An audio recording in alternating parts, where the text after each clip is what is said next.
And I see our next speaker is already backstage. She was selected as one of the Women with Product Impact Europe 2019. Her name is Anna Bakalinova, and she's already here live with me on stage. Please welcome her. Say hi in the chat. So Anna's product portfolio extends from AOL subscription services to BBC content management solutions for large global editorial teams. She's an experienced product leader at DMG Media, where she delivers innovative product strategies for new audiences. Her experience spans over 2 decades building large-scale products for global corporations, news publishers, and broadcasters, including BBC's Global News, Mirror, as well as setting up award-winning startups. It's my pleasure to have Anna today with us, and I'm looking forward to her talk, Navigating Product Management Career in Large Organization. Hi, Anna, the stage is yours. Thank you, Anna. Hi, everyone. It's a pleasure to be here with a fantastic network of women and panel of speakers. I'm very excited to talk about product leadership and how to navigate your role, product management career in large organization, where my kind of latest experience drives from, and to kind of connect to Florian as a fantastic presentation about product management and how to be successful. I think this will very well resonate to the subject. So I would like to talk about the kind of first 30 days, your first month as a new product leader in a large organization, and how that may look like, and a brief roadmap of how to navigate your career, because we all do roadmaps a lot. We are familiar with roadmapping the product, the timelines, the budgets, the OKRs, and the delivery. But we're not good at road mapping our own career as product leaders. So I hope that it will be a great topic to discuss how you can use your product management skills to actually navigate your career. And I have done it many times. Hopefully it will give you some good ideas of what to expect. A little bit about me. So I'm Anna Bakalinova. I've been in digital product management for most of my career, and I'm currently the head of DMG Media. That includes the brands like Metro, iNews, New Scientist, and many other brands. I've been in various product management roles over almost a couple of decades now, mainly in broadcast and large publishing organizations, as you can see from my slide here. Most recently, as I said, at DMG as head of product. So today I divided up my areas of focus for this presentation into 4 key elements. So first, I would like to talk to you about moving roles, whether you're changing the company or moving to a new role in an existing company, or really starting up a company yourself, maybe, and driving the growth. Or actually filling someone else's shoes as a product leader, which has happened to me quite a lot of times in my career. So I'll walk you through my personal experience of what it was like to join a big, large organization, and also what it was like just transitioning into a new role at a company. And the second area of focus is people, the networks. This includes your stakeholders, your immediate team, but also wider than just the organization, because there will be lots of vendors you will be working with, third-party companies, and quite powerful sales teams across large organization. The third area is strategy, how to be effective in your strategy as a leader, how to navigate it and what to understand from it actually, and the methodology that will help you drive all these key elements of your career. Obviously, that's not an exhaustive list, but in just a few minutes, I wanted to just highlight the main key areas you should focus on. So let's talk about the new company versus new role. Going back to when I first started my career at a startup, I was hands on deck. I was doing from the high level partnership deals to strategic business case elements to learning to code HTML on the fly. And when I moved to large organizations and progressed with my career managing teams, I saw that I noticed that the large organizations, when you're there, you really need to, the key aspect of your role is actually making the relationships and forging those foundations with the people you work with. And that's kind of the crucial role to start with. When I joined a company going through a transition, for example, I was their first product manager. And on the team, the key things I learned were understanding the people, who are the teams, who are the stakeholders, and who is my immediate kind of leadership team that I need to get their buy-in on everything I do. And then I had to learn building the trust, demonstrating my knowledge, but also inspiring and developing empathy amongst, because empathy helps open doors for everything we do. When you want to build trust, it's important to show that you're not there to change the things in the beginning. We tend, product managers, to apply our principles of product management immediately when we are in a new role, thinking we know everything. If we do X, Y, Z, we will get to a great product. Well, not necessarily, because as a product manager, the delivery team looks at you as a kind of expert in your field and as a leader. And if you're trying to shape a new product without knowing the actual history, the story, why the strategy is where it is, and where the product is in the delivery cycle, then your questions will sound too critical to the team, and there will be a pushback. And I've seen that happening over and over again. When I was in a role filling the shoes of a previous product leader, I inherited a team, and the idea of I just transfer my previous knowledge and they would understand did not really work. So try and kind of assert your knowledge over and over again, even if it's in the same company, but you're taking on a management of a new product or a new team. And then start bringing the delivery team on your side by maybe trying to understand their pain points, or shifting a new feature very quickly early on, and getting the engineers supporting you in that. Changing a role within the same company does initiate perceptions and assumptions. So I always had to kind of reiterate examples from my past job, and just show my knowledge and the value I bring to the new team. So to recap, changing roles or going to a new kind of large organization, or filling the shoes of someone else before you're in the same company, be open-minded. Don't assume that pre-existing beliefs are going to work here, and share your experience and knowledge with the team over and over again, but don't force it. Don't force change immediately, and talk to your team and understand their challenges. So I often always ask, how can I help you? Because effectively we help customers to have better lives with building products. We also help our teams to enjoy their work building for these customers. So we're there to help primarily. This is a quick slide on some stats. As a product leader, I have to share stats and data.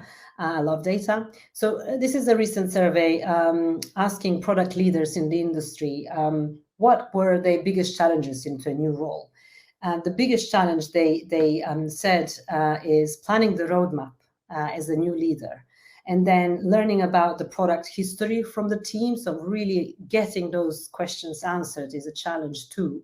And other challenges were also quoted as connecting with the customer's needs, really understanding who is the user that uses this product, understanding the tech stack, or shipping the first feature was also a challenge. So how do we make these challenges less of a challenge when we start as a product leader in a big organization?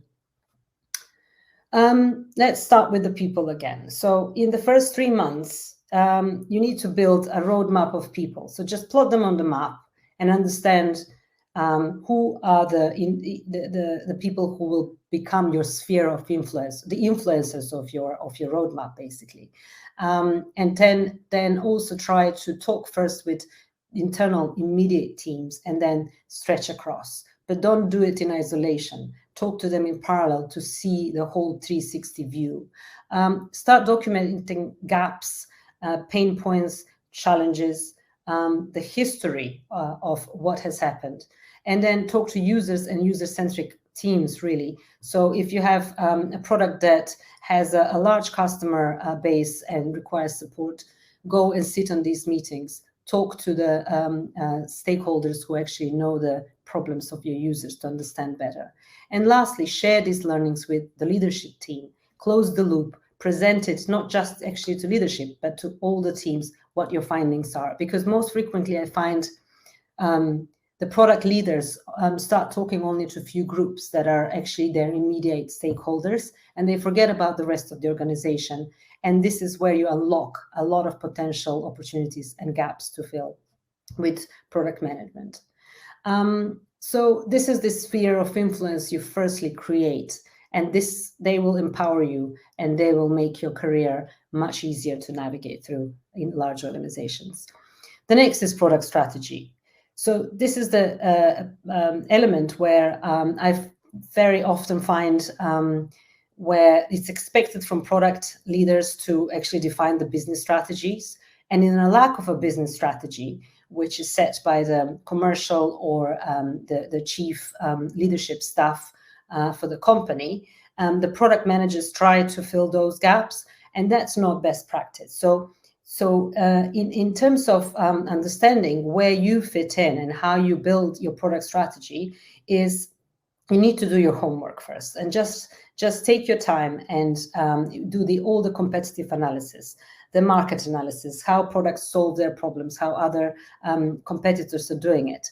And then in the first 3 months, take your time doing product discovery work, even business discovery. Just talk to the leadership and ask them the questions: where is this company going? What's the vision? And how I can help it grow? And fact-finding mission is key, because not many of us think that taking some time off and doing presentation in a nice glossy analytical slides is actually showing work. But this is who we are. We talk and we think, and we empower others to do the output. So that's our key role here, to take your time and invest in product discovery time. Then confirm your responsibility on strategy, so you can actually understand where you fit in. Don't take too much of the strategy, because you cannot fill all the gaps of your big, large organization. And get business perspective. So it's very crucial to kind of learn what you own, but also what the business requires you to do as your role, because that's the only way to be successful in your career, is understanding where your role fits in within this big, large network of teams. And once you get that, second month, you can actually dig into metrics. That's when you kind of define all the data, look at the historical data from commercial to business and user stats, and then define your own metrics and see what you actually need to measure and start building up on the strategy. So again, I will repeat over and over again, take your time to do your discovery. And as long as it takes, and I think in 3 months, you should be able to define the strategy for your product with the help of the teams. Lastly, so methodology is key to driving success in your career. And by methodology, I mean all the processes and tools, the software and the skills set that needs training, for example, to empower you to do your job effectively. So I find being transparent about how I arrive at a decision and why decisions are on the roadmap is key. Definition of how you arrive at setting your values, for example, or why decisions are being made the way they are made. Always back it up with your principles, which methodology you happen to choose to work for. So it could be different kind of agile methodologies in the delivery cycle. It could be very different types of business case modeling that you have learned from the past, but do actually take time to think, what is going to help me drive my product management better in my career. So let's talk about the process. Again, if you think about roadmaps for people, roadmaps for the strategy, you can do a roadmap for your process and tools. So firstly, the first immediate thing you need to think about is what are the jobs I need doing right now? Because you may inherit a team that is already building a product and they're releasing features. So get your hands dirty, ship a feature, and do the immediate things just to kind of help yourself set up for proving your knowledge and defining kind of that you can actually take on their processes and you can work with what the historical methodology they're using is. Existing versus new tools. So most often, even in my latest job, I was asked on day one, what kind of tools do you need for product software? What do you use for road mapping? And I think tools are irrelevant. They can do the job very well, whatever they are. You just need to understand whether the existing tools are working. And for the sake of changing them, you really need to think hard, because it's not about the tool you're using, it's about what you're using it for. So think about what you're changing and whether you should change anything or bring in new tools if they're required to make the process better. And then process collaboration is where you work with the delivery teams.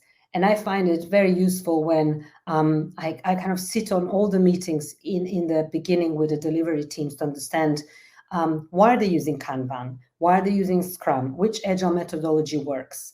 Sometimes they wait for the new product leader to start so they can change the methodology. Again, challenge that. Change for the sake of changing is just disruptive. So also think about what's actually working and how can we make it work. And then lastly, in the process, which we are forgetting quite a lot, is setting the KPIs, not just for your product, but for the process. So this is working with the delivery teams again. What KPI can be for success in defining the process is, does this process work? Are we shifting more features using the process and this methodology? Are people happier? Is productivity and kind of happiness being increased by changing or improving the processes, etc.? So set those KPIs as well. So at the end, I just want to take another view on a road mapping your career. So if you think about road mapping all these key aspects and put them on one mega roadmap, and this is how to navigate your career, it's quite very easy, actually.